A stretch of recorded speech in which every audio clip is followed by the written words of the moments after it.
maison. On ne se marie pas. Oui, pour se remplir les poches sur la tête de son mari. Le mariage, c'est pas un fonds de commerce. Je vous l'ai déjà dit. Si vous voulez économiser, vous voulez avoir vos projets à vous seul, maman, ne vous mariez pas. Voilà le problème des couples en Occident, l'argent. Ce qui sépare les couples, c'est quoi? Vous vous mariez, on vous dit à la mairie, ah, vous formez une seule chair, c'est la côte de ta côte, vous dites oui. Mais quand vous arrivez à la maison, ce qui se passe, c'est quoi? Chacun commence à faire ses projets dans son coin. Chacun a ses projets. Mais comment est-ce que vous allez réussir à être un couple uni? Comment est-ce que vous allez réussir à avoir une certaine amitié? Comment est-ce que vous allez réussir à chasser le diable dans vos foyers? Si vous avez des projets différents, si vous êtes diamétralement opposés, pendant que le mari veut construire en Afrique, toi tu veux acheter en Europe. Pendant que le mari science comment il va régler les factures, toi tu sciences comment tu vas acheter le terrain en Afrique. C'est pour ça que vous avez les problèmes. C'est pour ça que vous avez trop de problèmes dans vos foyers. Lorsqu'on est marié, c'est qui solidifie le couple. C'est qui crée même l'harmonie. C'est qui crée l'amitié. Mais c'est lorsque vous avez les projets communs, ça crée la communication, ça crée le dialogue et ça soude le couple. Vous voulez avoir un couple comme Foufetel. Oh Foufetel, pourquoi ton mari est doux comme ça? Je ne trafique rien derrière le dos de mon mari. Oui, oui, oui, je ne trafique rien, je n'ai pas un compte en banque que le mari ne connaît pas. Ça, on n'est plus dans le mariage. C'est ça votre problème dans les foyers ici en Occident. Ce genre de conseil, c'est pas pour tout le monde. Hein? Ce genre de conseil, c'est pas pour tout le monde. Ce genre de conseil, c'est pas pour les épouses blessées de guerre. Parce que quand vous épousez les épouses blessées de guerre, elles viennent reproduire leur vie de célibat dans le foyer. C'est ça. Et après, vous êtes toujours en train de vous plaindre. Oui, mon mari ne me fait pas ci. Mon mari ne me fait... Mais quand le mari découvre que toi, tu as 5 terrains, tu as construit en Afrique, pourtant lui-même, il n'a pas de maison. Lui, ce qu'il passe le temps à faire, c'est quoi? Payer les factures, s'occuper de ceci, s'occuper... Arrêtez de tuer vos maris à petit feu. Vous ne savez pas que c'est tuer les hommes à petit feu. Il est bien vrai, l'homme c'est le pourvoyeur, mais la femme aussi est l'aide du mari. Et on vit en Occident, il faut tenir compte de certains paramètres. Vous ne pouvez pas vivre en Occident comme si vous vivez en Afrique, où par exemple les femmes n'ont pas de travail. Vous avez le travail, vous abandonnez vos maris, vous jumelez les travaux. Mais vous faites quoi de cet argent-là? La famille même à la maison ne profite pas de cet argent. Vous avez des réunions, vous avez des choses que vous créez derrière le dos de votre mari et vous vous attendez à avoir un foyer équilibré où il y a de l'harmonie. Il n'y aura jamais l'harmonie dans ce genre de foyer. Comme toi, une panthère comme toi, voilà comment lui aussi commence à faire ses choses dans son petit coin. Voilà comment il commence à se méfier de toi. Le problème en Occident, c'est quoi? C'est que vous dormez sur le même lit, mais chacun... C'est-à-dire, chacun a un pied comme ça déposé de telle sorte que, hey, chacun part. Prête à partir. Prête à partir. Maman, de nos jours, pour qu'un foyer réussisse, le ventre et le bas-ventre, là, ça ne suffit plus. Avant, on disait que, oui, si tu donnes à l'homme le ventre, le bas-ventre, en Europe, ça ne suffit pas. Parce que tant que les factures ne sont pas payées, le mari n'est pas en érection. Bah oui, quand la tête du mari chauffe là, maman, il n'a pas le temps pour te faire les bisous. Donc, allégez-le la tâche. Le ventre, le bas-ventre, ça ne suffit pas. Maman, il faut sortir ta carte bleue. Il faut arriver à payer les factures. Quand les taxes d'habitation viennent, les impôts arrivent. Ne fais pas comme si tu es locataire à la maison. Ça ne concerne pas que le mari. Si tu as un peu d'argent, chérie, voici un peu d'argent que j'ai. Chérie, cette année, je peux payer les taxes d'habitation. Chérie, cette année, je peux payer les impôts. Chérie, cette année, laisse-moi faire. Ça n'enlève rien sur toi. Tout au contraire. Vous vous plaignez, les maris sont frustrés, les maris sont comme ça. Mais quand le mari est surmené, quand le mari a les charges qui n'arrivent même pas, vous êtes dans quelle aide pour votre mari? Vous êtes dans quelle aide pour votre mari? Vous avez l'argent, vous avez les choses que vous trafiquez derrière le dos du mari, vous payez les terrains, vous construisez, le mari n'est même pas au courant. Et vous vous plaignez du mari, vous savez, ne demandez pas à autrui ce que vous êtes incapable. Oui, vous demandez à Dieu, fais en sorte que mon mari soit bon. Est-ce que vous-même, vous êtes des bonnes femmes? Est-ce que tu es une femme en or pour ton mari? Est-ce que tu es celle-là, oui, oui, qui allège certaines tâches financièrement à son mari? C'est très important. Oui, l'homme c'est le pourvoyeur. Le mari doit s'occuper financièrement, il n'y a pas de souci, ça c'est vrai. Mais la femme doit participer. Lorsque tu vois ton homme, il passe le temps à réfléchir. Il dort, le sommeil ne le prend pas. Maman, tu dois comprendre qu'à l'heure-ci, il faut que je dise que chérie, j'ai un peu d'économie. Oui, il y a des femmes là, même leurs propres problèmes. Elles dorment, elles ronflent. C'est comme si elle est locataire à la maison. En fait, parce que, oui, on dit que oui, c'est l'homme qui doit tout faire. Maman, quand je le dis, je vous ai toujours dit que je suis impartiale en ce qui concerne le couple. Je n'ai pas un parti pris. Parce que je sais que pour qu'un couple fonctionne, il faut des deux personnes. Que les deux personnes prennent conscience. Donc le jour que ça me pique, je parle à la femme. Le jour que ça me prend aussi, je parle à l'homme. Oui, c'est comme ça. C'est pas parce qu'on dit que l'homme c'est le pourvoyeur, l'homme c'est le pourvoyeur. C'est l'homme qui doit faire ci. Comme maman, toi tu restes comme ça, tu es en bon voyage. Entre-temps, tu as tes projets avec ta famille. Entre-temps, tu as tes projets avec ta famille. Le ventre, le bas-ventre, ça ne suffit pas, maman. Tu as les problèmes. Il y a des problèmes à la maison. La plupart des femmes, vous faites comme si vous n'êtes pas concernés. Le mari dort, le sommeil ne le prend pas. Il a 40 piges, il a l'air d'avoir 60 ans. Mais vous croyez que c'est quoi? C'est ce phénomène qui tue les hommes en Afrique. Vous tuez vos hommes à petit feu. C'est ce phénomène qui tue les hommes en Afrique. Mais parce qu'ils ont tellement de responsabilités. Parce qu'en Afrique, en dehors du fait que les hommes s'occupent de leurs femmes, ils doivent encore s'occuper de la belle famille, les deuils, les ceci, les cela. On dirait que quand quelqu'un se marie, ça devient un commerce. Oui, ça devient un commerce. Est-ce que le mariage c'est une forme de commerce? Maman, si tu veux avoir tes projets seul, tu veux faire tes choses sans qu'il y ait la bouche de quelqu'un, la voix d'un homme, tu restes célibataire. Quand tu es marié, mais maman, tu dois consulter ton mari. Je dis toujours, après vous voulez prendre les exemples comme moi. Je n'ai pas de compte que mon mari ne connaît pas. Je ne cache rien à mon mari. Tout est dit naturellement. Il ne me met pas la corde au cou. Tout est dit naturellement parce que je respecte le mariage et je connais la valeur du mariage.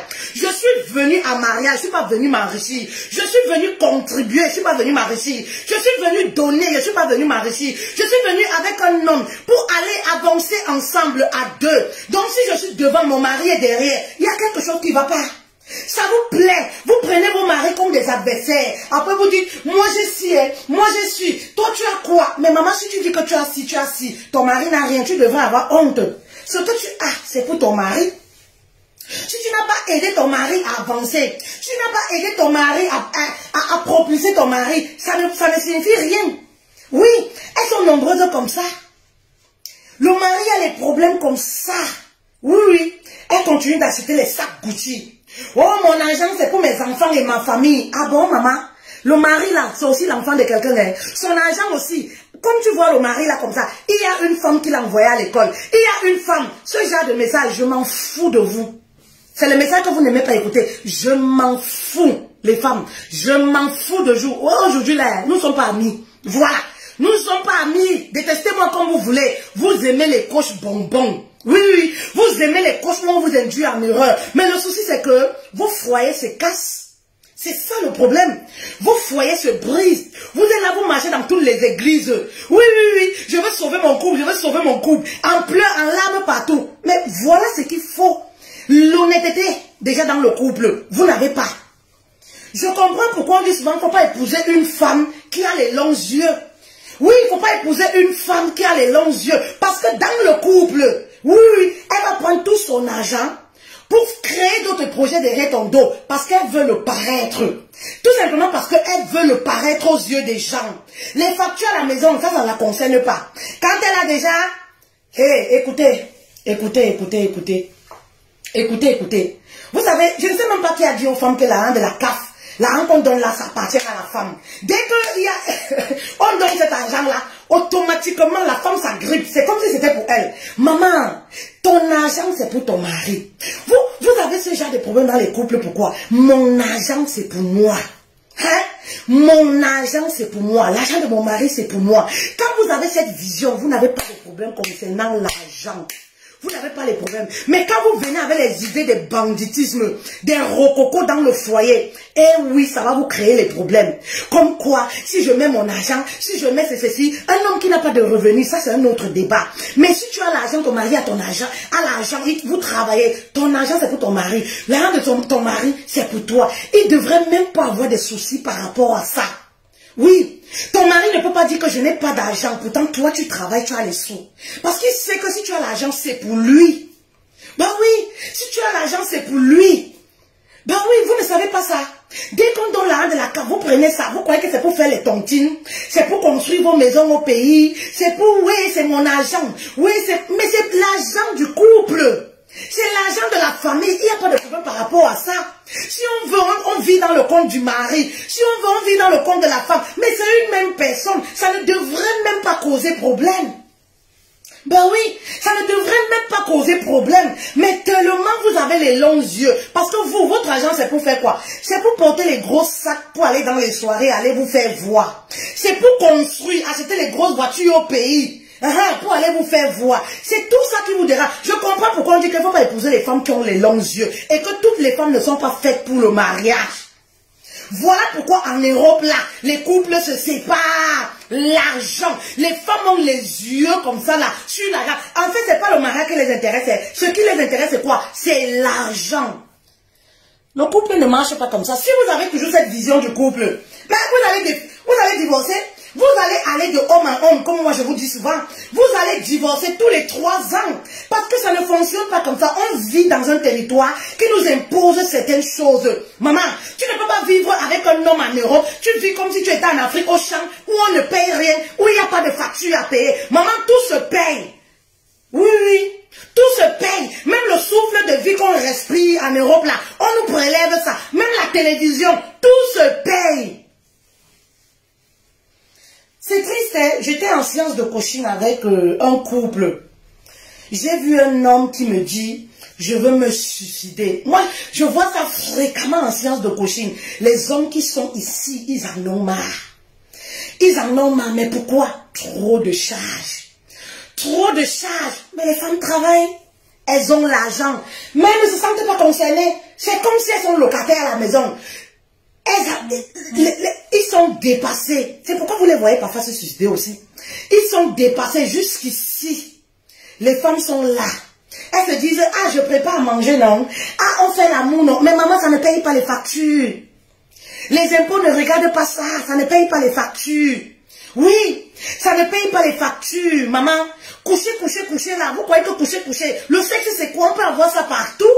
Bah oui, coucher, coucher, vous croyez que ça paye les factures? Maman, faut participer. Celle qui dorment encore sur le canapé, là, soit disant, mon mari doit tout faire. Moi, je suis une femme. C'est pour ça qu'on vous méprise dans les foyers. Parce qu'une valeur ajoutée, consistante, vous n'apportez pas.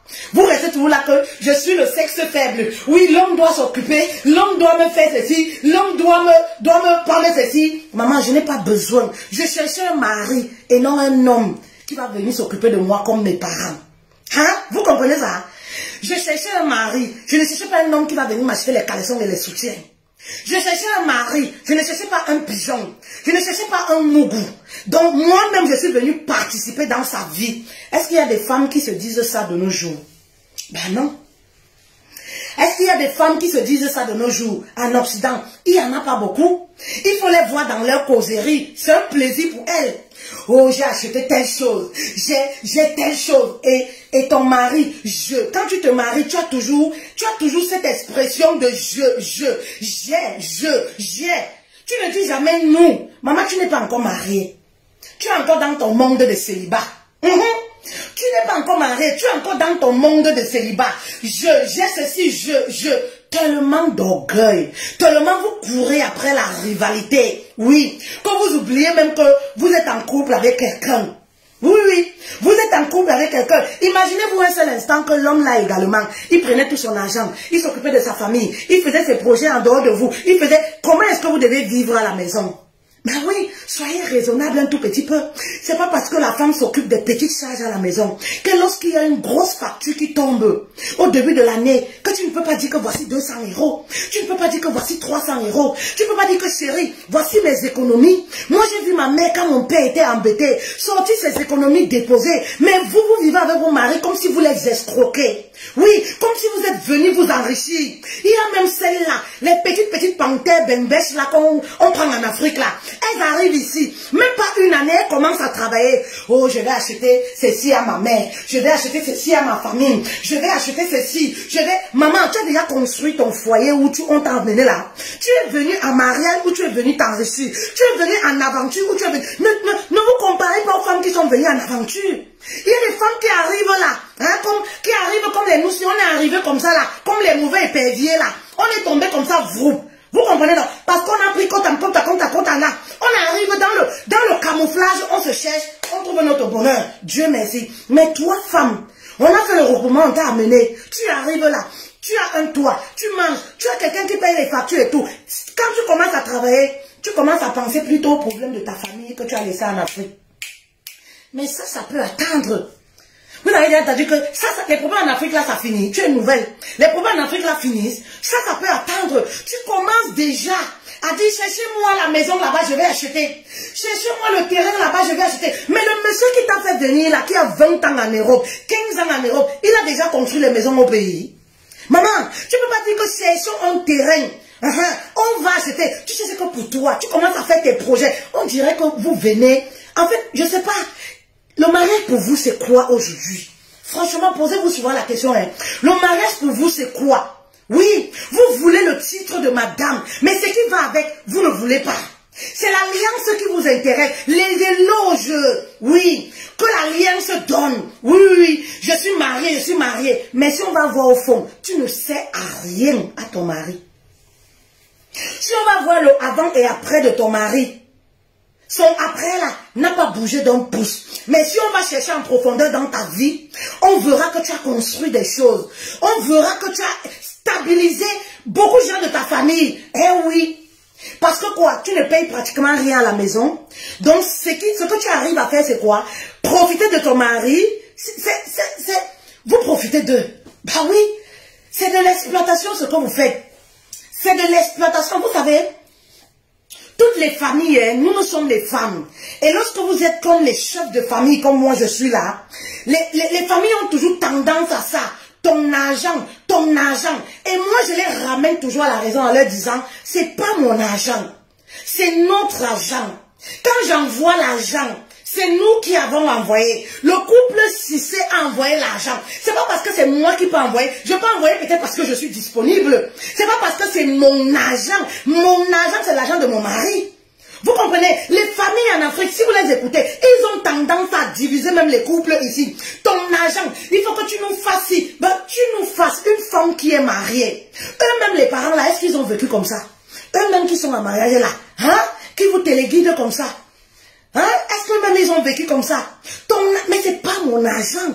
Et je vois souvent, les gens disent, ah c'est elle, tu as réussi à faire ci. J'introduis toujours mon mari. Je dis, ah oui, c'est parce que j'ai la chance d'avoir un bon mari. Si je réussis sincèrement à faire certaines choses, c'est parce que j'ai quelqu'un en dessous que vous ne voyez pas. Oui, que vous ne voyez pas. Parce que pour eux, mais tu es marié. Tu es marié, tu as les choses que tu vas faire. Vous cachez même les choses, pourquoi? Tout ce que je fais, mon mari marche avec ma carte comme il veut. Même si je vais donner 1 milliard à quelqu'un, je lui dis. Ce n'est pas qu'il me met la corde au cou, je vous dis toujours ça. Il ne m'impose rien.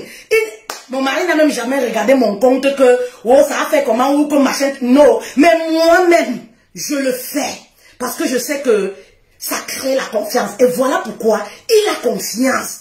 Il dort tranquille. Vous comprenez? Il a confiance. Oui, n'attendez pas qu'on vous pose les questions. N'attendez pas qu'on vous demande. C'est les causeries. Ça veut dire que vous ne causez même pas dans vos couples. Je n'ai pas besoin qu'on me demande. C'est la causerie. Ah, tu sais mon cousin là. Ah, tu sais ceci. Ah, tu sais, j'ai envie d'envoyer comme ça là. Ah, tu sais, il y a ceci. Bah oui. Je suis mariée. C'est normal. Bah oui. Je suis mariée et ce n'est que normal.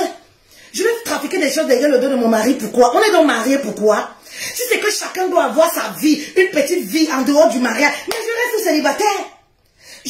célibataire. Est-ce que pour coucher les hommes, ça manque? Ça ne manque pas. Mais si tu décides d'unir ta vie à quelqu'un, le jour où vous allez comprendre ce que c'est que le mariage véritable. C'est pas vos mariages intérêt là. Ce que c'est que le mariage véritable. Vous allez arrêter d'avoir certaines attitudes. Les attitudes de prostituées. Les attitudes des panthères. Oui, on s'est rendu compte qu'il y a beaucoup de femmes qui se cachent dans cette histoire de mariage là. Pourtant, il y a même les femmes là. Les bonnes femmes même cherchent le mariage, non pas. Mais c'est toujours les panthères, les anciennes prostituées là. Voilà. Vous venez vous camoufler dedans pour sucer, presser vos hommes là. Parfois même pour les tuer. C'est comme ça qu'on tue quelqu'un. Vous croyez que tuer quelqu'un, c'est prendre le couteau et mettre tuer. Mais oui, c'est comme ça qu'il meurt. Bah oui, parce que vous voyez ces hommes-là, 50 ans, il a vieilli jusqu'à... Vieilli jusqu'à... Mais c'est quoi? Trop de factures, trop de problèmes. Est-ce que l'Europe, ça manque? Trop de problèmes. Mais vous voyez la femme, elle est toujours dans les choses de marque authentique. Elle est toujours dans les 12 cm de talons. Ça te sert à quoi de savoir que tu es bien et que lorsqu'on voit ton mari, ça laisse à désirer? Ton mari est ton reflet. Maman,